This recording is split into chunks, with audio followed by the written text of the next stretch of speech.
Minister of Small Business Rechie Valdez, welcome to OMNI Filipino. Thanks again for having me, Paula. So good to be on again. So, Minister, your party faces a huge change this year with the leadership race, with people saying former Finance Minister Chrystia Freeland and former Bank of Canada Governor Mark Carney are the top two contenders for Liberals' top job. Some ministers even shared their support. So, we would like to know, who are you rooting for and why?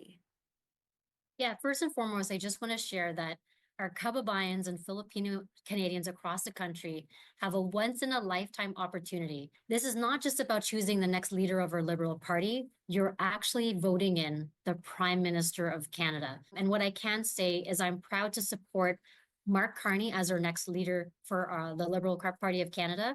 Mark's incredible experience as a world-renowned economist and a former governor of the Bank of Canada makes him an extremely strong, steady leader that we all need to build a better future for every Canadian. Now that you've just shared your bet for the race, what would a potential Carney leadership mean for the Filipino Canadian community?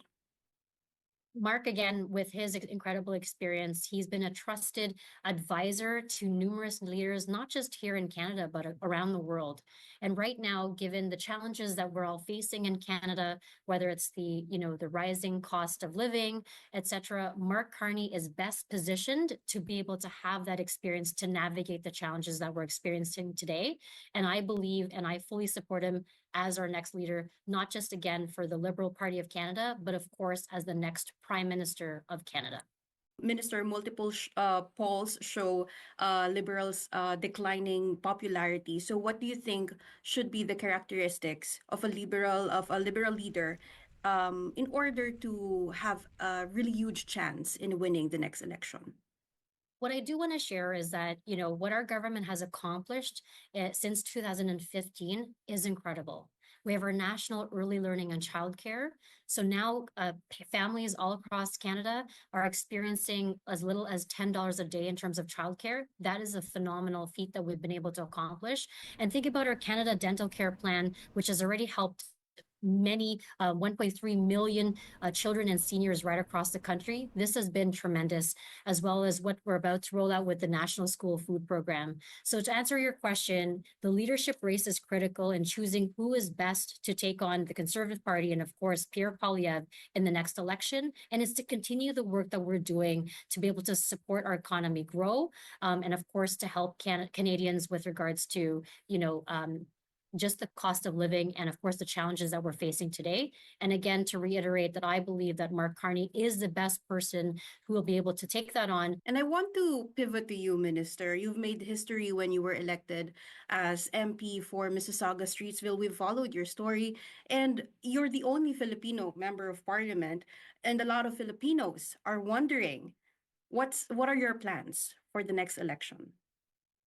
So thank you so much, Paula, and of course, OMNI TV. You've been there since the beginning, I still remember standing in Streetsville, having a conversation with you about the beginning of my journey. And since then, it's been an incredible journey. And I do want to say, first of all, thank you to the entire Filipino Canadian community. Wherever I've traveled from coast to coast, the Filipino Canadian community have been very welcoming.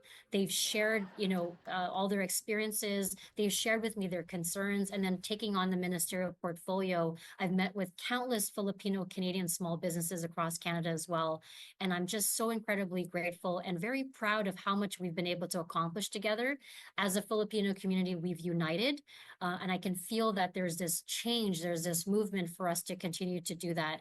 So I will continue to run in the next election to support and represent the riding of Mississauga-Streetsville. Now, having that experience already, Minister, what do you think would be the biggest challenge for you running this time around? I think just like in anyone that's running today, we have been in government since 2015. And I think it's really important that Filipino Canadians and my constituents of Mississauga-Streetsville, this is an opportunity for you to choose a candidate who has experience. And of course, I've been here since 2020. 2021, and I'm really, really proud of the work that we've been able to accomplish. I've been there to support the community. I've continued to listen to constituents in my office, to meet with them, to meet them directly where they are. And I believe that I've been able to make that difference and that effort, and I will continue to be the voice in Ottawa. And it would be an honor for me to be able to do that again. So Liberals' platform on immigration is one of the things that made the party win in 2015. What or how will that change in the next parliament? Yeah, that's a great question. Our government believes in immigration and empowering. I mean, I'm an immigrant myself, and many of our Kababayans who have come here and chose Canada to be their home. We've welcomed immigrants to this country. We empower immigrants to be able to help work and help build our economy, to take up jobs and to take up spaces, even in leadership positions and even in politics. And we will continue to support immigration with regards to how we can continue to fill the labor market in Canada and to empower not just Canadians, but of course, those who choose to call Canada home. Thank you, Minister of Small Business, Rechie Valdez.